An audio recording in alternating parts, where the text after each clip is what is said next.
প্রশ্ন করেছেন যে হুজুর, একই দল বা একই নেতা, একই প্রাইম মিনিস্টার কত বছর দেখতে চান? 2 বছর না 1 বছর না 5 বছর না তারও মেয়াদি বেশি? আমি বললাম, চোর যদি 1 বছরের জন্য ক্ষমতায় আসে সে চুরি করবে, আর আদর্শ নীতিবান মানুষ যদি 100 বছর ক্ষমতায় থাকে সে চুরি করবে না।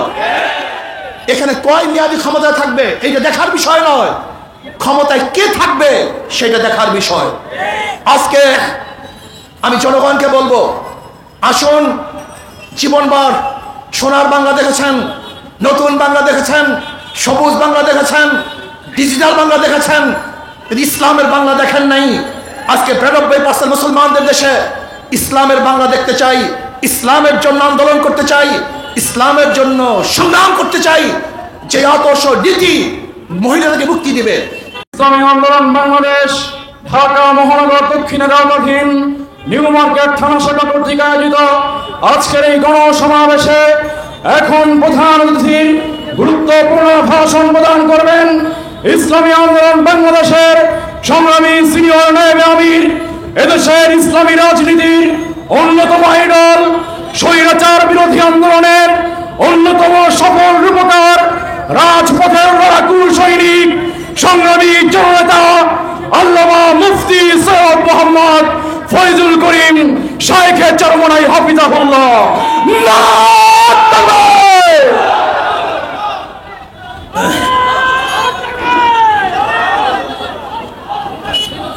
আসসালামু আলাইকুম ওয়া রাহমাতুল্লাহি ওয়া বারাকাতুহু। নাহমাদু ওয়া নুসাল্লি আলা রাসূলিহিল কারীম, আম্মা বা'দ। ফাআউযু বিল্লাহি মিনাশ শাইতানির রাজীম। বিসমিল্লাহির রহমানির রহিম। ওয়া তিলকাল আইয়ামু নুদাবিলুহা বাইনান নাস। সময় বলি সাল্লাল্লাহু আলাইহি ওয়াসাল্লাম। ইসলামী আন্দোলন বাংলাদেশ নিউ মার্কেট থানা শাখা কর্তৃক আয়োজিত আজকে এই গণসমাবেশের সম্মানিত সভাপতি, নেতৃবৃন্দ, সকল স্তরের ইসলাম প্রিয় দেশপ্রেমিক ভাইয়েরা আমার, আজকে যে ভূখণ্ডের মধ্যে আমরা দাঁড়িয়ে আছি, এই ভূখণ্ড 4 বার স্বাধীন হয়েছে। আপনারা জানেন, প্রথম ব্রিটিশ থেকে আমরা স্বাধীন হয়েছিলাম। দীর্ঘ 200 বছর ব্রিটিশ আমাদের উপর শোষণ করেছে, নির্যাতন করেছে, অত্যাচার করেছে। সেই ব্রিটিশদের বিরুদ্ধে প্রথম আন্দোলনের সূচনা করেছিল মুসলমান। 1803 ঈসাই সালে যখন ব্রিটিশ দিল্লি দখল করে জাফরের থেকে, সেই দিন শাহ ওলিউল্লাহ মুহাদ্দিস দেলভী রহমাতুল্লাহ আলাইহির বড় সন্তান শাহ আব্দুল আজিজ সাহেব রহমাতুল্লাহ আলাইহি ঘোষণা দিয়েছিলেন, আজকে থেকে পাক ভারত মহাদেশ দারুল ইসলাম নয়, দারুল হরব। সেই 1803 ঈসাই সালে ব্রিটিশ বিরোধী আন্দোলনের বীজ বপন হয়েছিল। 1857 ঈসাই সালে সিপাহী বিপ্লব আজাদি আন্দোলনের সূচনা করেছিল মুসলমান।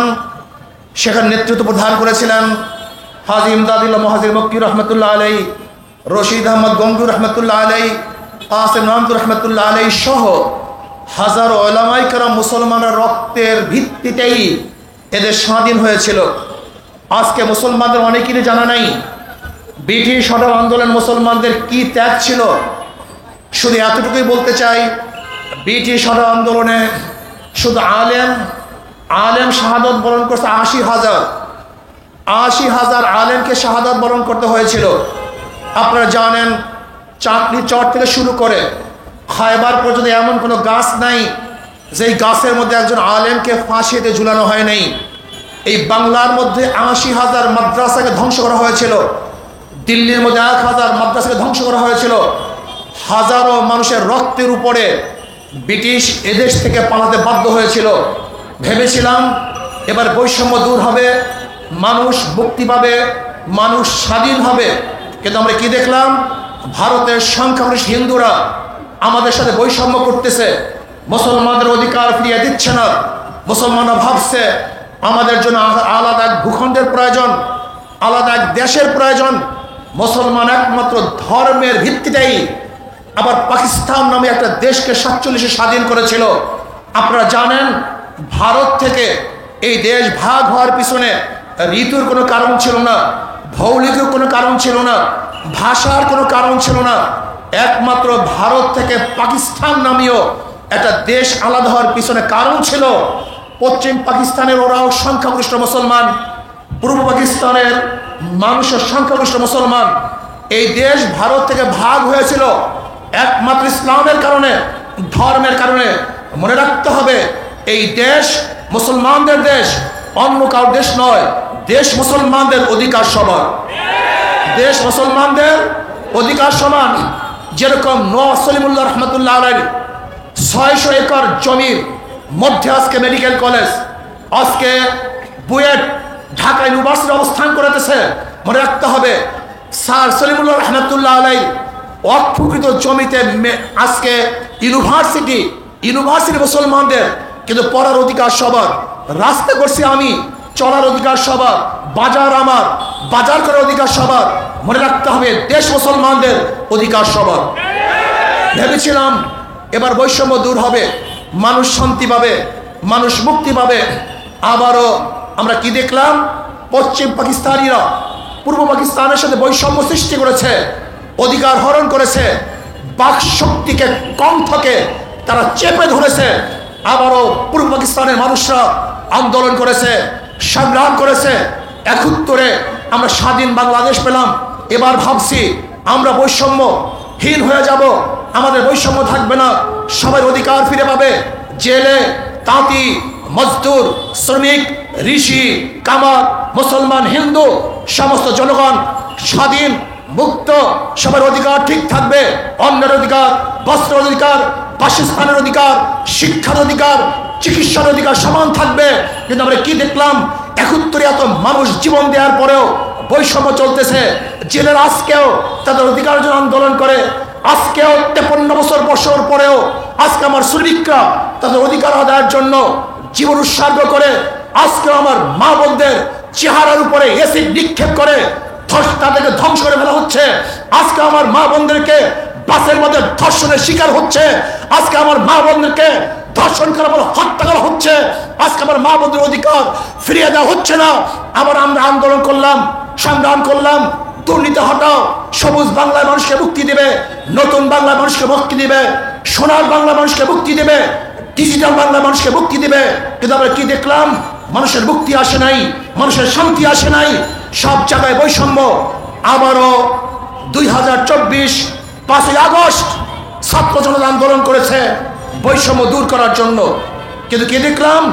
যে বৈষম্য দূর করার জন্য মানুষ আন্দোলন করেছে, সংগ্রাম করেছে, জীবন দিয়েছে।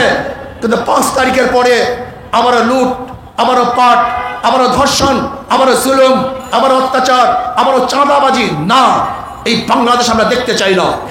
আমরা এমন এক বাংলাদেশ দেখতে চাই যে বাংলাদেশের মধ্যে কামার অধিকার থাকবে, ঋষির অধিকার থাকবে, চামারের অধিকার থাকবে, যেখানে ক্ষুধার্ত মানুষ থাকবে না, যেখানে মিসকিনরা ক্ষুধার তাড়নায় কাঁদবে না, যেখানে এক মুঠা খাদ্যের জন্য ডাস্টবিনে কাক কুকুরের সাথে বাংলাদেশের মানুষ লড়াই করবে না, যেখানে মুক্ত বাতাসের মধ্যে সমস্ত মানুষ ঘুরবে, খোলা আকাশের নিচে বাংলাদেশে একটা নাগরিক ঘুমাবে না, চিকিৎসার অভাবে একটা মানুষ মারা যেতে পারবে না, কোন বাংলাদেশের মানুষ অশিক্ষিত থাকতে পারবে না, আমাদের মা বোনের ইজ্জতহানি হবে না, প্রত্যেকটা মানুষ তাদের অধিকার নিয়ে বাঁচতে পারবে। এরকম বাংলাদেশ উপহার দিতে চাই, এরকম বাংলাদেশ আমরা থাকতে চাই।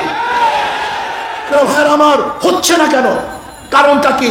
সবাই তো বলে সংগ্রাম চাই, আজাদ চাই, মুক্তি চাই, কেন হচ্ছে না কেন? এটা কিয়ামতের আগ পর্যন্ত হবে না। না হওয়ার কারণটা কি? মূল কারণ আমরা অনেকেই গবেষণা করি না। মাদার গাছ লাগিয়ে আমের আশা করা যায় না, চোরের মাধ্যমে চোর মুক্তি করা যায় না, ধর্ষকদের মাধ্যমে ধর্ষণ বন্ধ করা যায় না, জালেমের মাধ্যমে জুলুম বন্ধ করা যায় না, ডাকাতের মাধ্যমে ডাকাতি বন্ধ করা যায় না, খুনির মাধ্যমে খুন বন্ধ করা যায় না, দুর্নীতিবাজদের মাধ্যমে দুর্নীতি বন্ধ করা যায় না। এর জন্য প্রয়োজন শুধু নেতা নয়, নীতির পরিবর্তন চাই।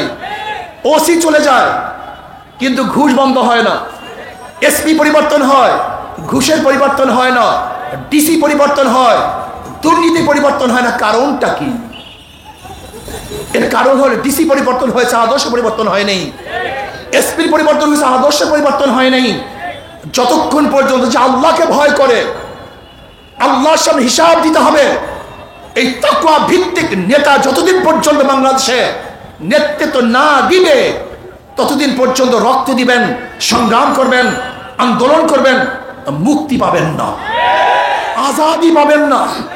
এর জন্য বারবার উদাহরণ দেয়, একজনের নাম এ, একজনের নাম বি, একজনের নাম সি, তিনজনই চোর। এও চোর, বিও চোর, সিও চোর। ক্ষমতা এ, সে কি করবে? হটাও এ, বসাও বি, কি করবে? হটাও বি, বসাও সি, কি করবে? নেতার পরিবর্তন হয়েছে, দলের পরিবর্তন হয়েছে, নীতি ও আদর্শের পরিবর্তন হয়নি। আমাকে সাংবাদিকরা প্রশ্ন করেছেন যে হুজুর, একই দল বা একই নেতা, একই প্রাইম মিনিস্টার কত বছর দেখতে চান? 2 বছর, না 1 বছর, না 5 বছর, না তারও মেয়াদি বেশি? আমি বললাম, চোর যদি 1 বছরের জন্য ক্ষমতায় আসে সে চুরি করবে, আর আদর্শ নীতিবান মানুষ যদি 100 বছর ক্ষমতায় থাকে সে চুরি করবে না। এখানে কয় মেয়াদি ক্ষমতায় থাকবে এইটা দেখার বিষয় নয়, ক্ষমতায় কে থাকবে সেটা দেখার বিষয়। আজকে আমি জনগণকে বলবো, আসুন, জীবনভর সোনার বাংলা দেখেছেন, নতুন বাংলা দেখেছেন, সবুজ বাংলা দেখেছেন, ডিজিটাল বাংলা দেখেছেন, ইসলামের বাংলা দেখেন নাই। আজকে 92% মুসলমানদের দেশে ইসলামের বাংলা দেখতে চাই, ইসলামের জন্য আন্দোলন করতে চাই, ইসলামের জন্য সংগ্রাম করতে চাই, যে আদর্শ নীতি মহিলাদেরকে মুক্তি দিবে। আমার মা বোনরা ভয় পায়, ইসলাম আসলে মনে হয় যে আমাদের সবাইকে বস্তার মধ্যে ঢুকায় ফেলাইবে। ইসলাম আসলে আমি এই কাজ করতে পারবো না। মূল সমস্যা আসলে ইসলাম এর দুশ্মনেরা ইসলাম ভীতি আমাদের মধ্যে সৃষ্টি করেছে। আমাকে অনেক গাঁজাখোর বলে, হুজুর ইসলাম আসলে আমার গাঁজার অবস্থাটা কি হবে, আমি গাঁজা সেবন করবো কিভাবে? আমি বললাম, কোনো সমস্যা নাই, কোনো সমস্যায় তুমি এমনিতেই গাঁজা খাবা না। তাহলে কি বলেন আপনি? বলে দেখো, মসজিদে গিয়ে কি তুমি গাঁজা সেবন করতে পারবা? না হুজুর, মসজিদে গিয়ে তো গাঁজা সেবন করতে পারবো না। আমি বলি কেন? সেখানে তো গাঁজার পরিবেশ নেই।